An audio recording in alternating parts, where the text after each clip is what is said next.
Hello and welcome to Check Your Six podcast, the only podcast online that gets a veteran's perspective on tactical games. I am here with my man Element, the project lead, not the lead developer. He did clear that the project lead for SCP Pandemic, an upcoming hardcore tactical shooter based in the SCP world.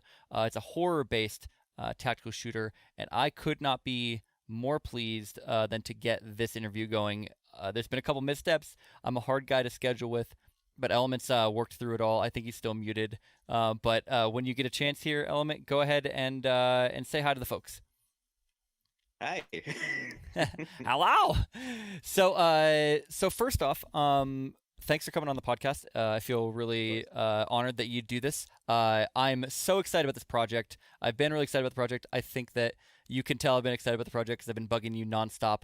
I'm really, really pleased with what I've seen so far. But why don't you just sort of do a little introduction on yourself, Affray Studios, and the project that we're talking about today, SCP Pandemic.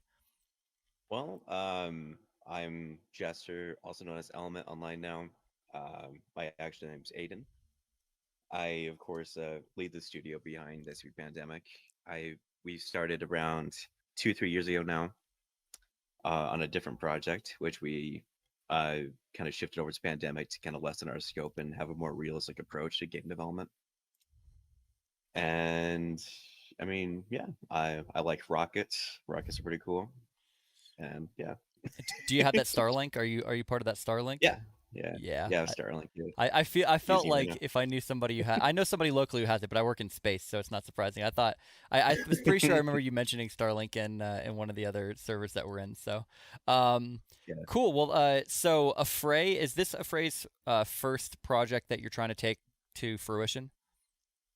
No, not necessarily. I think we've had a couple of other projects now, including like Ascension and Foundation Command, but neither of those kind of worked out. And we've been focused on Pandemic for the last couple of years now, and it's gone way farther than any other project we've done has. Awesome. And so, what inspired you to start this project, SCP Pandemic?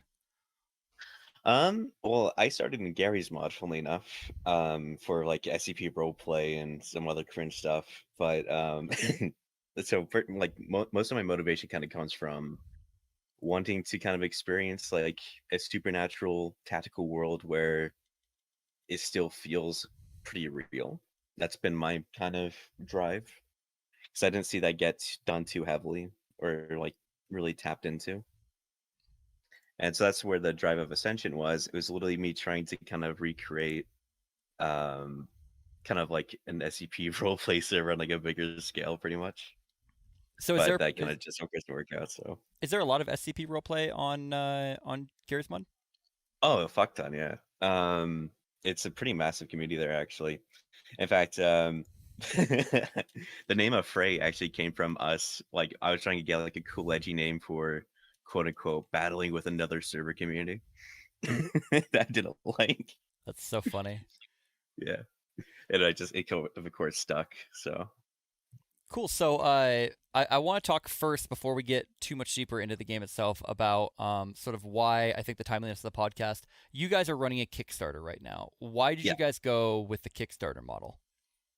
We were actually originally talking to a pretty big publisher, in January this year, around the time when we started transitioning away from the squad code base. And we're actually getting to the pretty later stages of that where we're like pretty close to getting a pretty sweet deal. But then they backed out to support another tactical shooter project. I won't say which one. But yeah, so that just didn't work out for us. And our plan B was a Kickstarter. We were originally going to launch really early this year, but we actually decided to kind of take on an additional private investment to kind of just bode some time, like trying to put more risk onto ourselves in the meantime.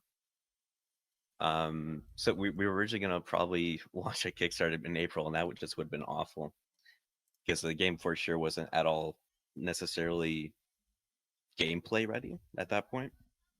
Like gameplay is actually a pretty recent thing we were able to start doing because we had all the systems being developed at that point, but we just barely started being able to take the initiative of actually properly designing a game that makes sense, if that clicks. So Yeah, that makes a lot of sense to me. And so You launched the Kickstarter a week ago, right?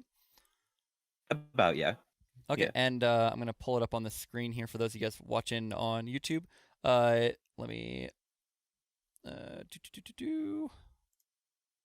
Oh no, I gotta fix that. Hang on a second. So we'll go right here. So for you guys watching on the old YouTube, here's the Kickstarter right here. It's linked in the chat.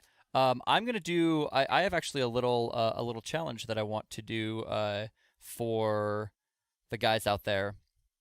If we can get 10 new backers, um, at least the let's go here. What's your basic one's $5, but $20 is how you get a copy, right? Yeah. Okay, so if we can get at least 10 new backers at this $20 level right here, live on stream, you're at 211. I see it right there. If we can get 10 new backers, then I am actually gonna back this at this $300 level, the administrator. I've been Yes. planning on backing it for a while, but I wanted to wait till the interview, and I could see. I know my community, if they're out there, loves making me spend money. This is a project I believe in, so I was gonna back probably at the $200 level anyway. But if you want me to go for that full $300 level, I want to get at least 10 more backers here for its Kickstarter. I want to see this go all the way. I'm a huge believer in this project, so I think it'd be really cool. So keep that in mind. If we can get 10 more backers at the $20 level, you're making me spend more money, and you guys get a cool game and some other great rewards as part of it. So anyway, let's keep talking about the game. So what makes this a tactical game versus just sort of some of the other SCP games out there? Like what have you put in it that you feel focuses on that tactical aspect? Well, so far, I think we've just barely started scratching the surface on being a tactical shooter, of course. So, of course, we had like the basics, kind of, leaning the dead zone aiming like Insurgency. And eventually we'll be implementing mechanics such as like mag reserves, kind of like Insurgency and Squad. Right now, of course, you just drop the magazine and you lose all your ammo. So, but we're kind of entering we're just barely entering kind of into that territory for sure. I mean, it's always been our goal, but we're just barely scratching the surface. But in terms of gameplay, we want to make sure you kind of want to be careful with how you approach your raids, and yeah, I'm really crappy when it comes to like describing things on the spot. But So what sort of, I mean, you play other tactical games. What sort of games yeah, inspire the gameplay of this? I mean, I heard the dead zone aiming, like old Arma games and Insurgency Sandstorm. What else? but yeah, I'm just gonna like double down, but like on the Insurgency Sandstorm. Sandstorm is by far the biggest like inspirational factor for our game design, at least for the player controller. Mhm. But in terms of like level design, Half-Life 1 is a good candidate. Mm. In terms of like horde mechanics and other like melee inspirations, Left 4 Dead is a good example of, or a good source of inspiration. So kind of games like that for sure. Those Now are pretty big factors. I'm gonna ask a question that seems a little bit off, but I've always felt this way.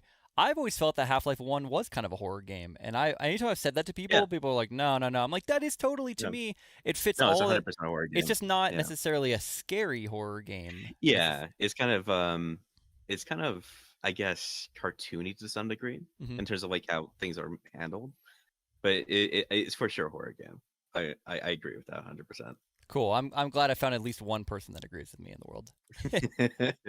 Again, it's not super scary, but it's definitely a horror game. Yeah. Cool. So you mentioned the horde mode. I guess let's talk about Pandemic. What's the storyline behind Pandemic? Who are we as a player? And what's the background? Why are we going in and trying to fight all these anomalies? So pretty much so we kind of have a bit of a silly side of it, but also kind of the serious side, of course.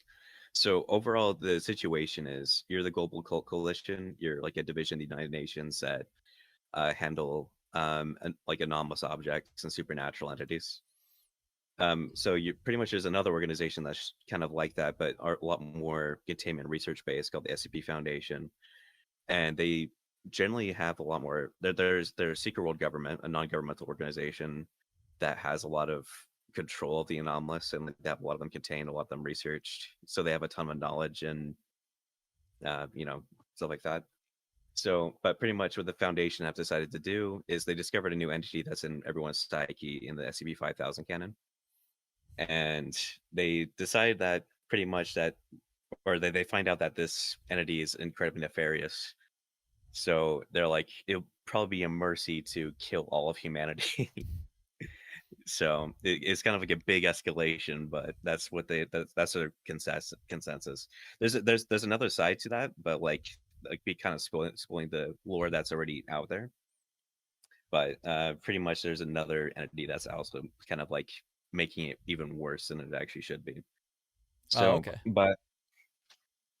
so pretty much the Foundation started developing the psi-z program, which is artificial entities or use a biological base of different anomalies that they already have contained, and they're going to be like distributing them among civilian populations to pretty much wipe people out on top of like the other SCPs already let out.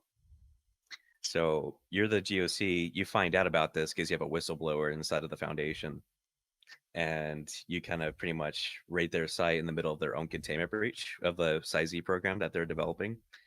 Because in the middle of them like killing an employee, they shot a control panel that like started a massive containment breach in the middle of you raiding. Pretty much, that's their silly tie-in.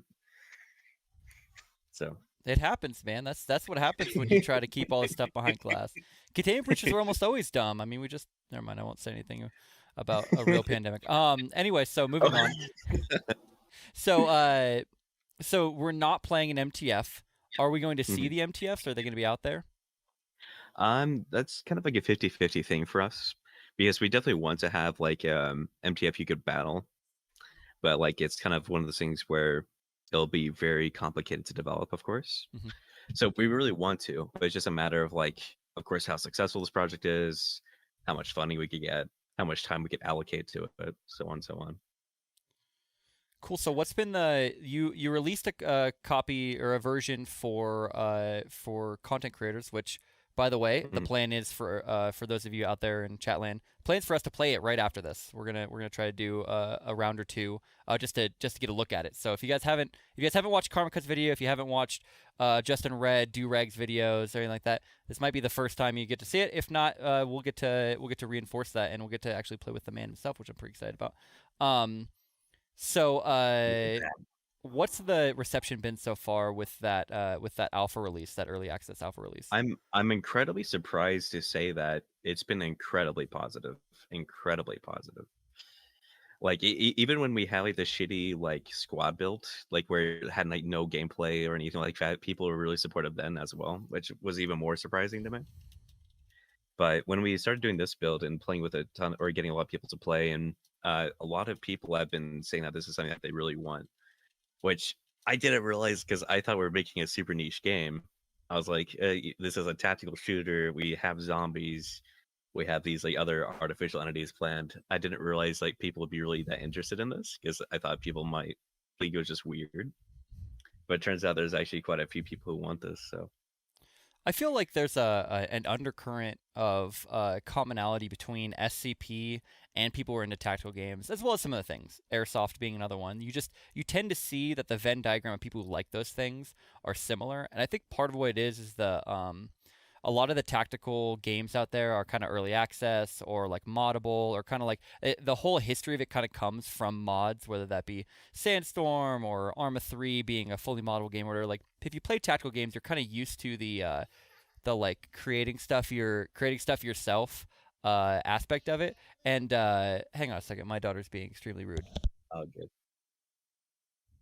Sorry about that. I had a daughter who came up and decided to tease me right now. So I'm not surprised that there are probably a lot of people who really have wanted who have wanted to get their hands on an SCP game that fits that tactical niche. Because I feel like SCP as an overall like collaborative creation, it kind of touches those same points of modability, creativity, trying to come up with something that feels real, even though it's clearly not. It's fiction, but you try to make it feel real. And so I think that the marriage between tactical gameplay and SCP is perfect. You know. Yeah, I also think that Evan Royalty and Stephen Hancock's films definitely kind of inspired more people wanting this type of concept as well. Because like as soon as like they showed like these tactical operators like raiding like unknown locations, I think people really got hooked on that idea. Yeah, So absolutely. And I think I well, don't big thanks know. to them. Yeah, I mean, I don't know if like which is the tail, which is the dog, and which is chasing which, but I know Yeah, in the Arma scene, SCP operations have been kind of a staple for years of like nice. really That's good, pretty cool to hear. interesting videos. So I think it's really, really Well, cool. I just think I think it brought more people into what I'm saying. But Yeah, absolutely. And I think that I think the fact that they took him seriously and they added that polish, because there's like the animations and stuff online, right? But those aren't necessarily gritty. Those aren't very yeah, real. And so I think that yeah, those movies are great. I gotta say I think Dollhouse is probably not my favorite. I like the one that he did before that. Oh oh, I can't what was it called? oh I Just can't remember Ghost now. First Contact. I think that's the one. Yeah, Yeah, like where they find like they go into like the giant water area. Yeah. yeah. I thought that was cool. Um, anyway, that's neither here nor there. But I think it's really I think pandemic itself is coming at the right time. I think that where game development, as far as indie game development, where it's at, and sort of the tools that are available, it seems really like a great time for an indie studio such as yourself to sort of strike out and try to do something new. There just isn't another tactical horror game that's really doing what you guys are doing right now. Yeah. And I want to like say this while we're here. We like zombies are just one of the many things we have planned. It's again just one of the things. Like it is the most easy thing to make right now. So that's why it's in the build. But like we do have other more complicated AI enemies planned, but we just haven't been able to do them yet. In fact, we're working on one right now, finally, which So is 173-B. So that's one of the questions is how many SCPs do you guys plan on ending up with? well, including our custom artificial entities that are like using the biological base of other SCPs commonly. Probably in the territory of 10 to a dozen, I'd say. It's a pretty good range. And if I remember correctly, some of those you can't really fight, right? Like some of them are just kind of like Yes, some of them will just fuck you up. yeah, some of Yeah. them are just like are things you have to deal with or get around or whatever, which is cool because that's kind of the Yeah. SCP way, right? It's like it's not necessarily that you're gonna go in, you're not gonna go Ghostbusters on them and get rid of them all. It's about trying to contain them. It's about trying to avoid them and move on with the mission. Yeah. Yeah, because like sometimes like we will make you feel like the hunter, but we will make you feel like the prey at other times for sure. And so, Um, yeah. the game itself's going to have a storyline to it, right? You're kind of moving Yeah. through episodes of a story that are kind of different levels. Is that the plan? Yeah, that's exactly how it is right now. Yeah. And it's The oh good. oh sorry. No, you go. So pretty much the first level that we're making right now, the Area 12 core level is going to be the first chapter. It might actually be split into multiple chapters eventually with how big it is and will be. But so that's like that's the starting point. Like that's where you stayed and where the story kind of unfurls from. So from there, there'll be two more Area 12 levels eventually. We have one of them as one of our stretch goals actually, because it's still require a bit of resources to get to. But so we'll have two more levels of Area 12. One will be a maintenance level with a D class cell block, containment cells for SCPs or chambers, sorry, and like kind of like a big sewer system, something that makes you feel disgusting. And the third level will be kind of an excavated in under construction zone that'll be just like dirt construction vehicles, like floodlights, that type of thing. But like out of there, we will have it so the team actually escapes from Area 12, where the story will continue outside of Area 12, like in open air and otherwise. So Oh, that'd be cool. Like out in the forest or something. yeah, one of our also a stretch goal. I'm not sure doing this to plug it or anything like that, No, but no, we're here to plug the Kickstarter. If anyone's out there what I'm saying listening, is not intentional. we are here to plug the Kickstarter. We're getting information to you, but the whole point why you're doing this, we want you guys to back the Kickstarter, because it's the only way that these guys can get the financial support that they need to make sure that they can focus on making this game. Full Yeah, stop. so free range is one of our stretch goals. It's a scenario we've had planned since December now or so. It's pretty much an idea where you're gonna be like when you escape, you kind of end up on a small local farm, like a farmstead, sorry. So you'll be So a part of the SCP 5000 canon is the Foundation airdrops an SCP called 3199, which is like a chicken man looking scary dude. And there's a ton of them, and they're airdropping on like civilian locations. Mm-hmm. And you just so happen to be at a farm where it happened, which hence the pun free range. Oh, free range. Got it. Okay. Yep. That's classic horror game there. They love those. So you pretty much you'll be fending those off as you find a way to actually escape and like gather supplies, that type of thing, to like progress to the story. That's just an example. Like you'll be out in the open air. It'll be kind of like a brush area with like trees surrounding you, so on.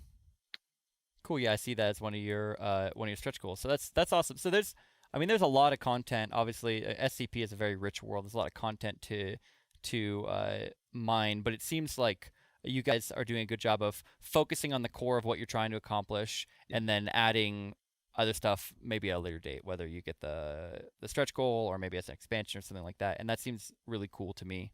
Making sure you have an awesome core game. Now, is this a game that's going to be moddable, or is there any way that people can modify the game modes, add new episodes, anything like that?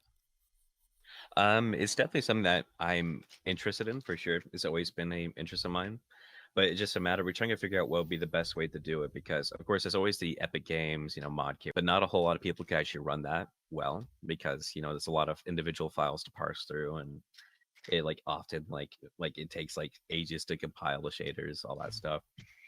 But so like a potential possibility is us having a way to mod the game without having to use a mod kit. That'd be a lot more efficient. So that's something that we're interested in. But we just had to figure out a way where it was best for everyone because the reason why like a lot of like Unreal Engine games like that have like mod kits, even though they have mod kits, they don't have many mods to them. Is just because it's like a pretty high bar to do because you have to have good hardware, and you have to have knowledge of Unreal Engine 4. So if we could find a way where we could allow mods without you having to have that high bar, then we'd do it. Awesome. Well, that sounds cool. It sounds like you guys are pretty much open for anything at this point. Yeah, pretty much.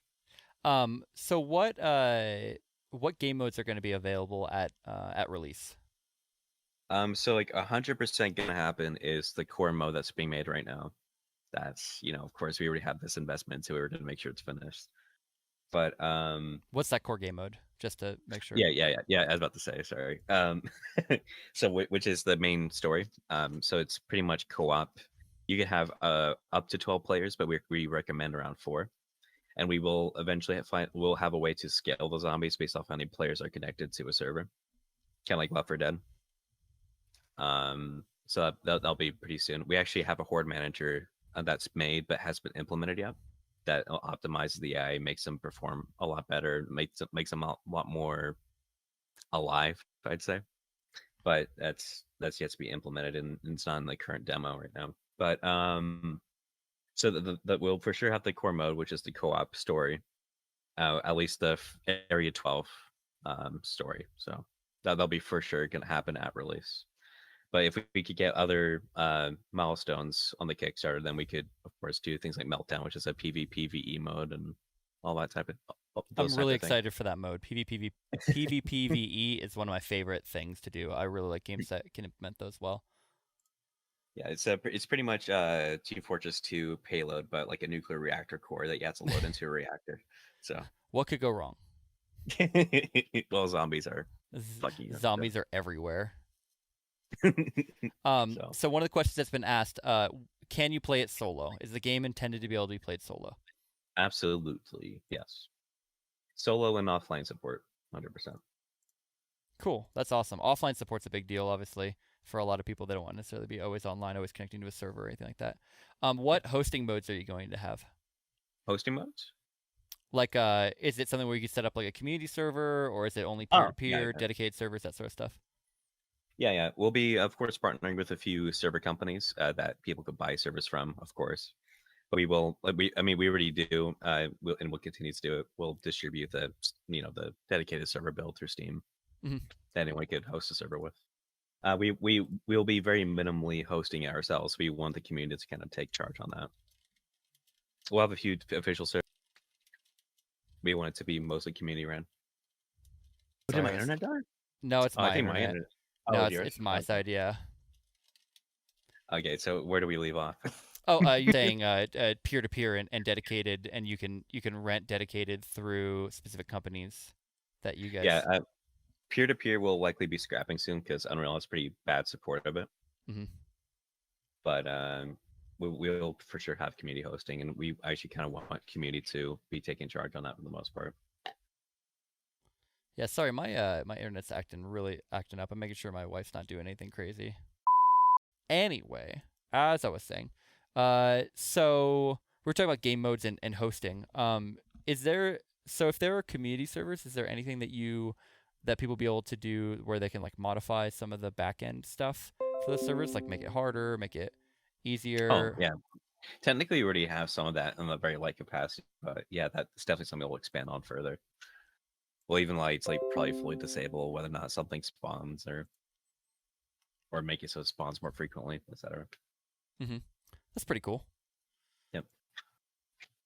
And so the that horde manager, can you tell me more about that and how exactly that works in or what the plan is to integrate that into the I forgot what the SCP zombies are. They're like SCP-34, right? Something like that. Well, the zombies we ever know don't have a number on them. They're just artificial entities. Okay. Yeah. But like so, but I mean, I mean they're technically humans infected with 008, but like in a very more controlled manner. So like they kind of reach their max potential, but that's about it. Anyway, sorry.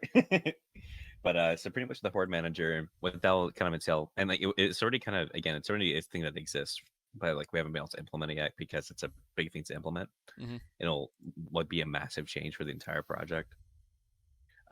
It's pretty much it. Instead of like each zombie having their own individual navigation and like their own like logic, it'll kind of share that logic with, like let's say a group of zombies, and that group of zombies can actually merge into like bigger and bigger hordes. So well, let's say like they're like one break, like a like half breaks off, they could also remerge back into the same horde eventually, but they still gain their own logic and find a way to kill you pretty much. That's pretty cool. So, but it's like so basically by doing the horde thing, it allows them to sort of have a pack tactic, if you will, but Mhm. individually they still have their own Yeah, AI as it's well. pretty much it's an indie version of World War Z board Okay, system, pretty much. Yeah, that makes sense. I yeah, haven't played that one. I've heard good things though. yeah. Cool. Well, that I like that sound of that. And the uh, are you going to have it to where it's just spawning other SCPs randomly, or is it kind of like a storyline thing where you've got the hordes, It'll that's something you're be dealing with? it'll be a mixture. So like a lot of them will be kind of not really scripted, but kind of like they'll be there Hmm. status. So kind of like the Devastator, which I assume you'll pop this concept art on the screen or something. Let's find the Devastator. I got it. Yeah, I'm looking at the Kickstarter right now. You can keep talking about it. yeah. So the Devastator will um be inside of the giant like transport tunnels, which is like where all the vehicles and like cargo and all that stuff is. So he'll just be patrolling around to like you'll kind of want to avoid those tunnels as much as you can, but you'll eventually need to go in there to complete a few objectives.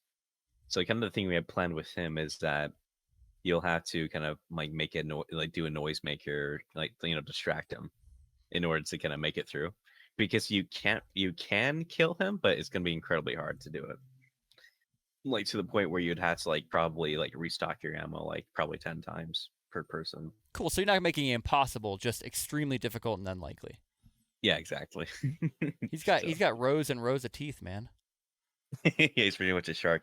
If he like gets one road gone, he'll just flap a new pair in. And who came up with this design? This is not an SCP design. It's a custom in-house one.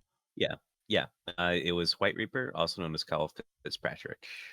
That's awesome. And so, how big's Yeah. your team? That's something I meant to ask earlier. Right now we have about 12 like primary people. I just checked last night. Okay, cool. So, So how most are part time. what's the split on devs versus assets versus PR? Well, with those, I didn't include PR voice actors. Okay. No. So So like that's those are like programmers, concept artists, 3D artists, and a Barney. So Barney's the lead tech. He does pretty much everything. So he has his own category. is it like most games where it's like, yeah, you might have been hired for your development skills, but also we need you to do some other stuff as well. Yeah, he's pretty much well, he's like the definition of a like a game development generalist. He Mm, knows practically every field. And also we have a dedicated sound engineer who mm. is improving the sounds over time. Right now it's not perfect, but it's definitely already being improved within the recent build. So because we definitely want to get to the insurgency level of Yeah. like sound design. So which is a really hard feat, I'll say. I'm sure. Yeah, I'm sure. Especially because you, unlike Insurgency, which is outdoors and I feel like tends to be open air, this is like Mm, closed, and I'm sure like echoes are a thing, and like making sure that yeah. you're occluding if they're behind a door or on a different floor. Can you guys please be the first game to successfully be able to make it to where I can tell if I'm on the same floor as an enemy or not? Because Sandstorm doesn't do it. Tarkov doesn't do it. No games that rely How really do you hard on mean? sound don't do Oh, it. oh, oh, I see what you mean. So like where you can actually kind of like audibly tell like they're like near you or So like perfect example in Sandstorm, if you are in the basement of Ministry and you hmm hear somebody talking or moving around, you cannot tell if they're on the same floor or if they're the one above you, because the sound does not. really. Yeah, it's a problem in almost every I just tactical haven't game. noticed. You I just heard cannot guns blazing. tell. So. You cannot tell the two. Justin Red says hi, Element. Sorry for Say the stream, hi, guys. The Justin. the uh, the internet's in and out. It seems to be doing slightly better now, but who knows what's gonna happen. We had this rainstorm that just came through pretty bad, so Are you in a uh TeamSpeak or something? no, he's on chat. I still got it. I still got the stream running in case anyone wants to Oh, he's hang running. out. Oh, I didn't know It's that. Okay. going okay now, so there's that.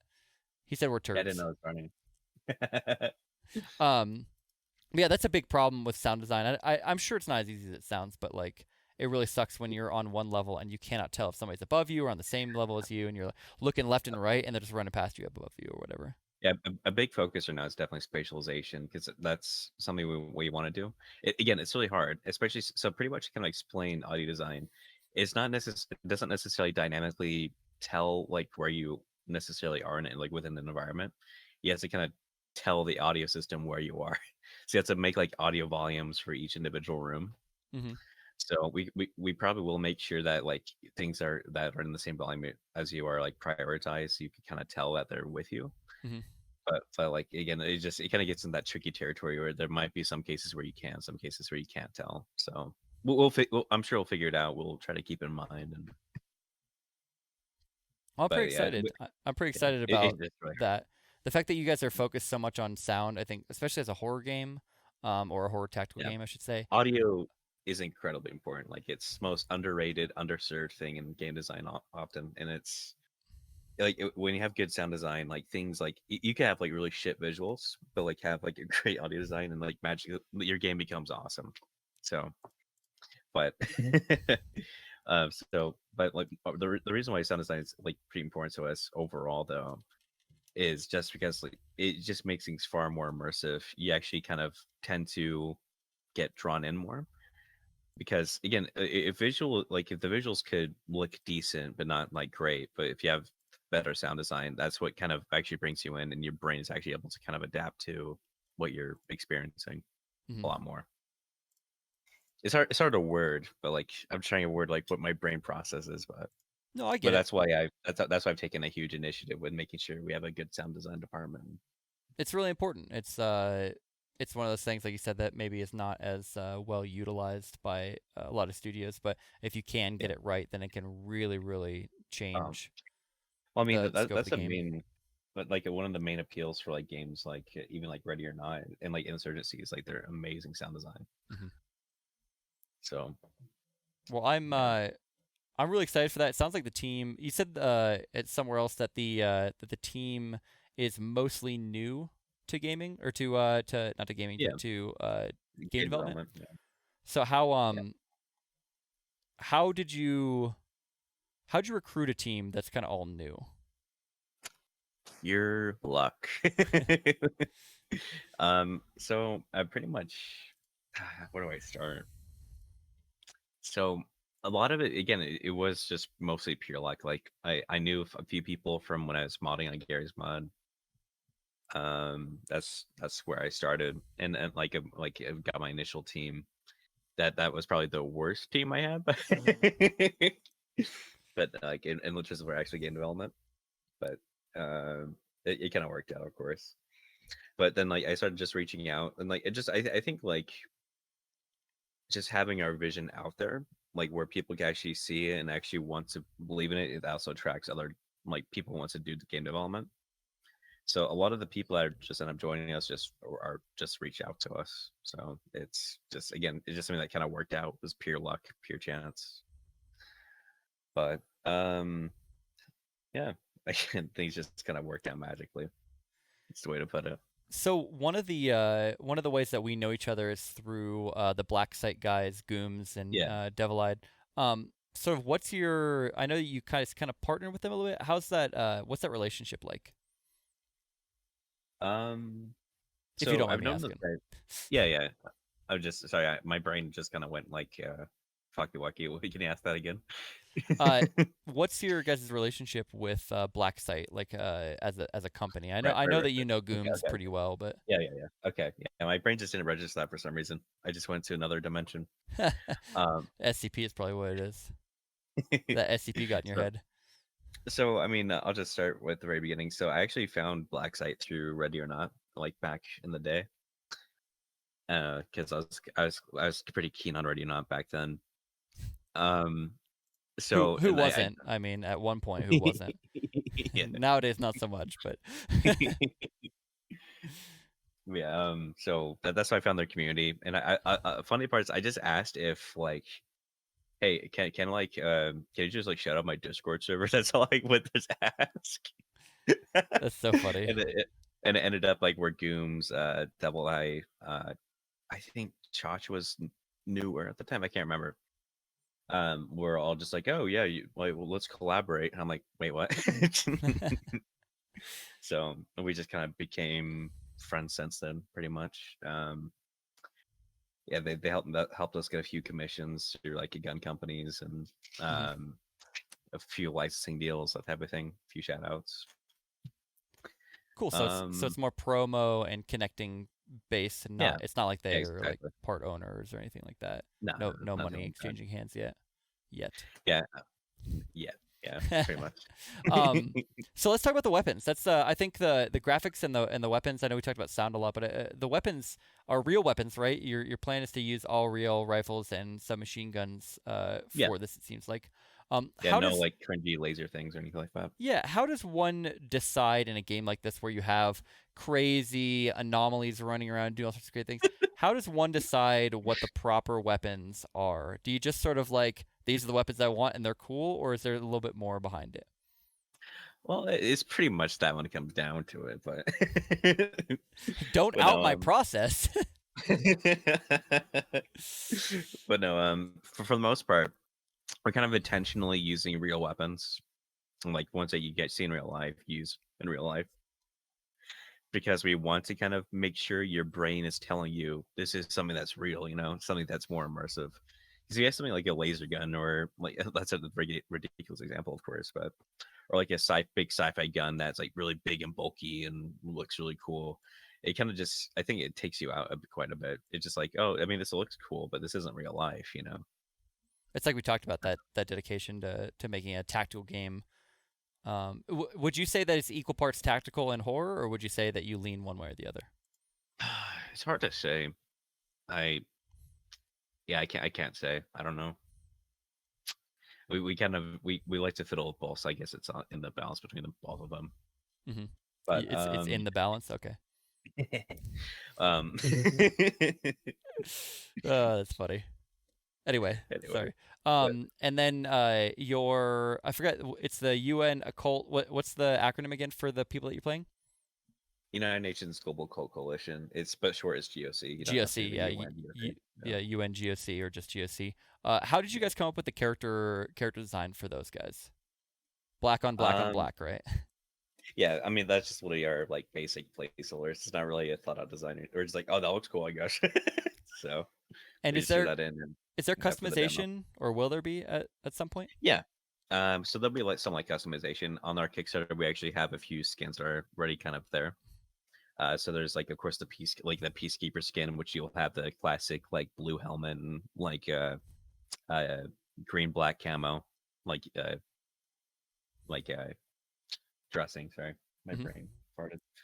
But and also we'll of course like have like other uniforms like multicam black and a lot of Hmm. other cool stuff like that. So Well, yeah, I know that you have multicam black as one of your Kickstarter uh back thing. Let's see. Night Shift is 5 tier exclusive character uniform, weapon camo, multicam black. But I gotta say, on your Kickstarter, the $200 thing has the multicam black uniform, but your $300 tier doesn't. Am I not gonna get it if I get the $300 tier? okay, so here's the reason. Okay, so pretty much we already launched our Kickstarter. I was gonna add multicam black to the higher tiers in general Hmm. originally, but I forgot to add them before I launched the Kickstarter page. So so people like bought like pledge those immediately. So and when someone pledges to them, it Hmm. locks those things so you can't edit them. So people pledged them before I was able to edit the multicam black in. You're too successful is the problem.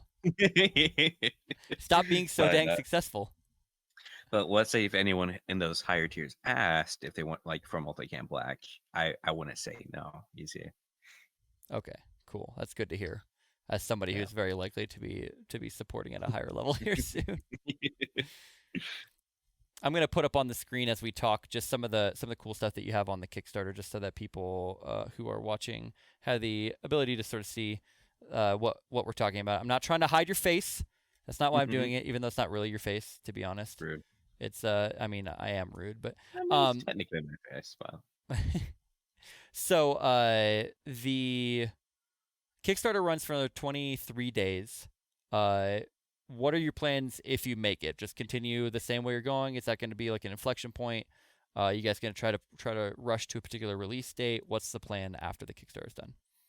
after Kickstarter, so pretty much, so we're already on track to have our like early access launch later this year. So within a couple months potentially. So because we just barely started like adding like the actual gameplay elements like just starting like a month or two ago. So that's pretty recent. But so we should be able to actually. I can't stop it. My cat was attacking my hoodie string and like Cats, clawed my nipple. kids, Oh. internet, everything's trying to get in the way of this interview. Love you, cat. Yeah. So what we're talking about?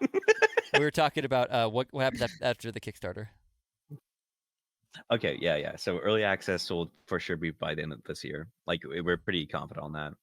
It could slip into like early 2022, but like that's very unlikely. But that's like that should just be the expectation just in case. But we are very, very keen on making sure we release later this year. And then we hope to go into full release probably within 2 to 2.5 years after early access launch. Awesome. And when early access launch happens, is are people going to be able to buy it then through Steam? Yeah, absolutely. Cool. And I see in your little links here, it looks like there's some puzzle elements to the game. Is that another nod to Half-Life? Yep. That's cool. So Yeah. basically, you're making Insurgency Sandstorm meets Half-Life meets Left 4 Dead. Yep. It's like you mentioned before. Yeah. That I mean, it just sounds Yeah. so cool. Like I love the layers of tactical gameplay on top of those other aspects Yeah. because Yeah, it's uh like pretty much like at least puzzles and like special enemies from Half-Life, whereas we still have like zombie hordes like in Left 4 Dead, that type mhm. of thing. So. Well, that's super cool. Let's see. There were a couple questions that were out in Chatland while we still had it. Oh, I might have lost that. One of them is you already kind of mentioned, but Ascension, you said has been sort of left for uh, or sort of not abandoned. Abandoned's the wrong word, but you're not working on that project because you wanted to work on this one, right? Yeah, so pretty much with Ascension, it was just something that we so it was back when I first started learning about game development when I like announced Ascension. and it just completely like took off in the community. Everyone started knowing about it, and like we got like a ton of just like crazy traction that became very stressful very quickly. So we kind of felt stuck in the loop where we're like, okay, we have to finish this. We have so much social pressure to finish this, you know. So but just like it didn't really get past like a real concept phase. So it just, you know, it just became very stressful. We didn't really have a good plan. It was a very over ambitious plan that we for sure couldn't pull off because we're of course an indie studio trying to do something a AAA studio couldn't do. So we canceled it, and like I mean, before we canceled, we were like, okay, we still want to do the game development really badly. This is something we've always wanted to do. What's something that we can do? And so we're like, it literally pandemic started as the core premise of like, let's make a basic zombie game. Yeah. Let's start with like, the basics. it was literally like the simplicity of the idea of pandemic, but when it was first conceived, was we're gonna make a Call of Duty Zombies mode, and it's just Unreal Engine, and like, it was just gonna be a basic prototype, prove we could do development, figure something out together, you know, just be our first like actual project. But of course, like the scope grew for pandemic itself, but that it grew as our capabilities grew. That makes sense. Yeah. So you're kind of learning as you're making the project at the same time. Yeah, exactly. Yeah, that's why you see like all the massive improvements for over the last couple of years. Like the shading looks far better. There's a lot more mechanics. There's a lot more concepts. There's a lot more. There's just a lot more at play finally, and that's just because we're actually at a stage where we could do those things. I've got a question from chat that I think's pretty good. Obviously, right now you can get a copy of this game in the Kickstarter for $20 with the $20 or higher backing. What's the cost of the game on release? What's the planned cost? Yeah, so right now, so we had the early bird on Kickstarter, which was $15. But like, of course, at that the time on that ran out. Now it's $20, and like, it'll remain $20 for Kickstarter and early access. Which we also have pre-orders on our website available after the Kickstarter succeeds or fails. That's good to know. No, I mean that's good to know. It's good information for people.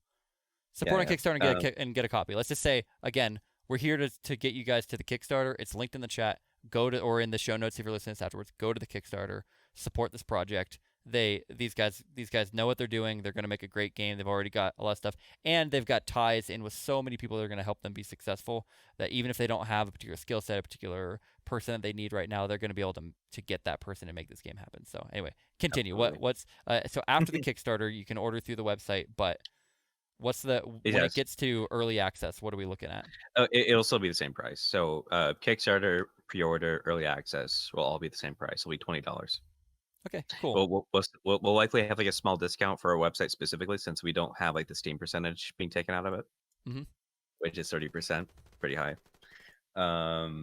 So we'll can make it a little cheaper on our website. But anyway, so it'll be $20 through, and then it'll be $30 on full release when we have more content.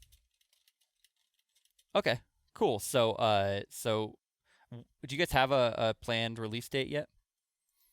Full release or early access? Yeah, full release. No, we're not going to commit to a date till we're like for sure kind of. That makes a lot of sense to me, but you know, but 2 to 2.5 years after early access starts is our current prediction. Okay. It could be less, it could be more. Or we hope we'll promise that we'll make sure we don't go. We'll try our best to make sure we don't go to DayZ levels of early access. But... Oh yeah, well that's. I think that's just, really hard. That'd be pretty bad if you guys were doing that. I think nobody should deem to want to do that. So. Yeah. So the style is really cool for this game. How much of the game assets are you guys making in-house, and how many are you guys getting on like the marketplace and stuff? So like a lot of the core architecture, like of course like all the walls, like the actual like major set pieces, like the common area, all that stuff is made completely by us. But like when it comes down to like props and like filling things in, and like some particles, some character models, that type of thing, are marketplace to kind of save us some time for the time being. So a lot like It's hard to actually say, and it's not me like trying to exaggerate one way or another. I don't know what the actual percentage is, but I think a vast majority are ours. Mhm. But I could be mistaken. But because we have like been like decorating the environment a lot more for this demo, so but we will be replacing a lot of like marketplace assets over time because they don't look good, and B, they're just kind of boring in general.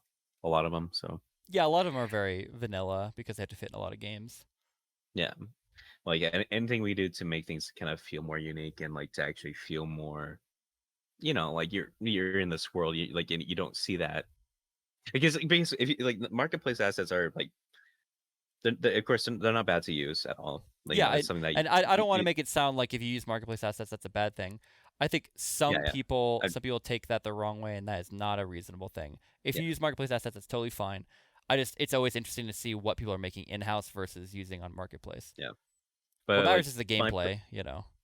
yeah, my personal gripes with marketplace asset is not necessarily their use. It's just a matter of like using them long term because a lot of people could tell that they're marketplace assets and kind of be taken out of the game world, because they see something that's meta. They're like, oh, that's a marketplace asset, and they think about real life again. That's Yeah. my kind of like, so that the psychology aspect is something I care about. So we do want to make sure we replace them over time so people like could fully immerse into this world like a lot more. But like, for now, we just have to make do. So. Reinforcements dropping in. We'll make sure we at least remove like the painfully obvious ones. That's all to say for now. Yeah, no, that makes sense. You gotta fill in the cracks with stuff. You don't want somebody out there making 1,000 different types of I don't know, barrels and crates and all that sort of stuff. So Yeah, exactly. makes a lot of sense to me. Um, let's see here. Oh, sorry, I'm got something that's playing. Oh, it's the same one we just watched. Cool. I'm clicking through your trailers. I'm gonna play Karma Cut's video on here too because that's the kind of guy I am. It's like a reaction meta. That's what we're doing now. You should By the make your own way, videos and react to it. I'm going to make my own video. I won't react to it. I'll react to the game as I get scared. So I'm actually I get really scared in horror games. So I think this game's really gonna get me, to be honest. I mean, it's not super horrific right now, but I think we'll get there pretty soon. Van would really like you to notice him, or Vane, sorry. Vein Brain. There you go. You're Vein noticed. Brain. Vein Brain is the developer or one of the main developers of the Containment Breach and Untitled Fox mod. Oh, okay, cool, awesome. Well, that's good to know. There's so many great SCP games out there. I'm really glad because I feel like you guys are filling a niche that is that hasn't been filled. It's like it's not that there are not SCP games out there. There are SCP games out there. You guys are just making something different. I think that's cool. I think that's really a neat aspect to it, and I'm just really looking forward to seeing how the community reacts when they can actually get their hands on the game. I hope this Kickstarter goes the way that you want it to, and I hope that we're able to get all that. We're able to get enough hype around it, enough folks are able to see it, and realize that it takes support and long-term support and money to make these games happen. And so like, yeah. You guys are putting a lot of effort and a lot of risk into making the game. It's not that much risk for me to put the cost of like a McDonald's dinner down and probably get a game plus some cool Kickstarter rewards at the end. So that's all I'm gonna say. I know that not everyone has a ton of money laying around, so I don't want to crap on anyone just in case they can't support it. But if you can support it, I really think you guys support indie games. You guys support indie developers. They're trying something new. It's not just the same Call of Duty Battlefield nonsense chewed up and spit back in your mouth over and over again. It's somebody doing something brand new, and I think it's really cool how you're taking other tactical games that you like, that inspire you, and then building a new kind of game on top of that. And so I'm just really stoked. I'm really stoked on this project, if you couldn't tell. So like I see you like tweet all the time. I always make sure you're retweeting. Yeah, I mean it's whatever. Like I'm not the biggest guy by any means, but I have a lot of belief in the project, and I'm so stoked on indie developers, and I really really like tactical games, and I think that I think my stomach for risk is a lot higher because if you're into these kind of games, you just kind of have to have a big stomach for risk, right? Like some of these games just aren't going to work out, ready or not. and then some of them are going to go on to become something awesome, and you never really know which is which. But I think that after talking to you and sort of knowing that Black Site doesn't willingly get involved with projects that aren't that they don't have belief in, means a lot to me. It says a lot about the future of the project. So Yeah, I these think it's guys really cool. are these guys are very picky. I'll say in a good way. A good way. I mean, on the best way possible. They had to do a full body inspection before they were willing to jump. Is what you're saying? Anal cavity included. So Of course, we had to go the full way. Um, well, that's awesome, man. Well, we're approaching about the hour mark, which is kind of how long I like to keep these. Sorry for some of the issues with the stream in the middle there, and okay, man. and really, I know it was tough to get this scheduled. So I really really am glad that you were willing to take the time to come and talk to me. I'd like to maybe talk again around the time that the Kickstarter is ending, just for a short little one. Maybe just have you come on, talk for 15 minutes about how the Kickstarter went, what you learned, where the Yeah, build is at that point. I'll Uh, join whether or not it succeeds for sure. and just to be clear, you're still making the game whether the Kickstarter succeeds or not, right? Absolutely. Yeah. Cool. It'll make it a lot easier for us. That's pretty much the gist of it. Yeah, and that makes a lot of sense, right? Like the money makes it easier to pay people to make stuff for you, so you need the Yeah. money. Right now, like if we were to go in full operation, like it's still like our cheapest amount that costs us right now is about $8,000 a month to like put people on payroll at the bare minimum and Hmm. make sure everyone's taken care of. So it pretty much like, but like we hope to scale that up a little bit, so it'll probably be in the territory of like 15 grand a month. So that's why there's the $80,000 goal where we want to make sure we have like quite a few months like safe where we can make sure we could get to early access and have a bit of cushion. Hmm. But again, if it fails, whatever, we'll find another way. And in fact, we could probably just redirect people who want to support us onto like our website or Yeah. Patreon. So Yeah, absolutely. I mean, the, it, the Kickstarter is it nice because it's a big lump sum all at once, and it's if people know that with Kickstarter, like, you're far more likely to get a product than necessarily supporting someone outside of that, right? But at the same yeah, time, I think that you've got a lot of people's attention with this. I think you've fingers got a crossed. great crew of content creators that are trying to help out, get word out Yeah, about it. I the support that's been unfurling is incredibly awesome. It's really cool to see everyone that's been playing and actually enjoying it. Because like I know these guys and I know that like a lot of these guys like would be like they would just like call it shit if they didn't care, you know. Yeah. But actually seeing them like enjoy and have some fun with it, it's really cool. Yeah, and I'm really excited to get in and play it a little bit. I think it's gonna be a lot of fun for me. I think it's gonna be basically exactly what I want out of a horror tactical game. So, uh, one other question: are you guys gonna have or what do you guys need? Is there anything you still need as far as like part-time people? Are you looking for any additional talent out there right now? Or are you guys pretty set on what you need? So the main thing that's the hardest to come by, like even the black site could like a buy like a stand by this is a first person animator, a really good first person animator that could commit to your project. Hmm. Like like that's the main thing that we pretty much need, and it's the hardest to come by. So a good first person animator, that's the main thing. Other than that, like some like basic systems designers, 3D artists for environment, um, stuff like that. Yeah. There you go. If you're out there listening to this and you have those sort of skills, definitely get a hold of this. How can people? I mean, obviously the Kickstarter's in the show notes. There's a Steam page up. Search SCP Pandemic. It'll come up. It's Hello at also linked. afraid.gg. Hello. What's that? Hello at afraid.gg.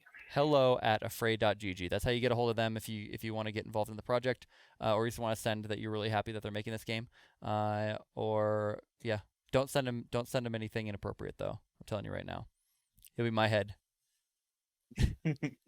No, with that though, I'm gonna go ahead and close this up. Is there any final remarks you have for the folks out there in the podcast, or any of your fans?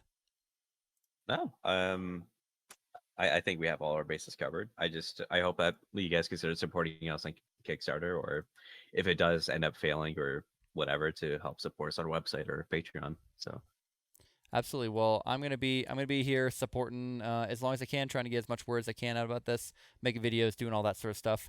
And yeah, I hope that maybe you guys will have some, I don't know, voice acting needs in the future for some of your favorite content creators. Maybe there needs to be As some long patches as long out as it's not there. cringe. If it's cringe, we'll scrap it. But if it's not cringe, we'll go with Well, I don't. That's not a very fair thing if I'm trying to sign up. What if cringe is your brand? I'm Well, a it certainly is, but like we're trying to like reduce that usage. Oh, I see. You're trying to be less cringe, not more cringe. I'm a 33-year-old dad sitting here in a plate carrier interviewing you, so maybe I just shouldn't even try to do anything about that. So do you have like a phone plate in there, or Oh, what? Yeah, right you, here. I got the little click-in thing, you know? They used to make sure cool. that. Oh, a phone plate. I thought you said a phone. I thought you said like one of those phone things Oh, that old men put on their belts, you know, the phone caddy. yeah. I was like, yeah, I got one. I could click it right in. No, No, it's just cardboard for now. I'm ordering foam plates now though, because this cool. cardboard's getting really gross. I sit here and Right. I sit here and I play video games. I get nerd sweat, just all soaked in this thing. It smells Yeah. horrible. Just be glad there's Well, no it, smell it traps in vision. all your like body heat. So I mean, yeah. Yeah, But, it's not the best in that way, but you know, it is what it yeah. is. And I'll be sure. Like I haven't been able to yet, but I'll be sure to get you like a GOC patch for your plate carrier soon. I That'll be would fun. wear it right here, or if I'm wearing my helmet, I wear it right there. It'd be cool. I'd like to have that. I think it's really cool. Like I said, the project's awesome. The style's really cool. I like your guys' thought process for why you're doing this, what your goals are, what you're trying to hope to accomplish. So, I think you guys are doing awesome, and I'm super stoked to see how this turns out. I wish you the absolute most luck on the Kickstarter. I'm gonna be doing everything I can to plug it, getting people to support it.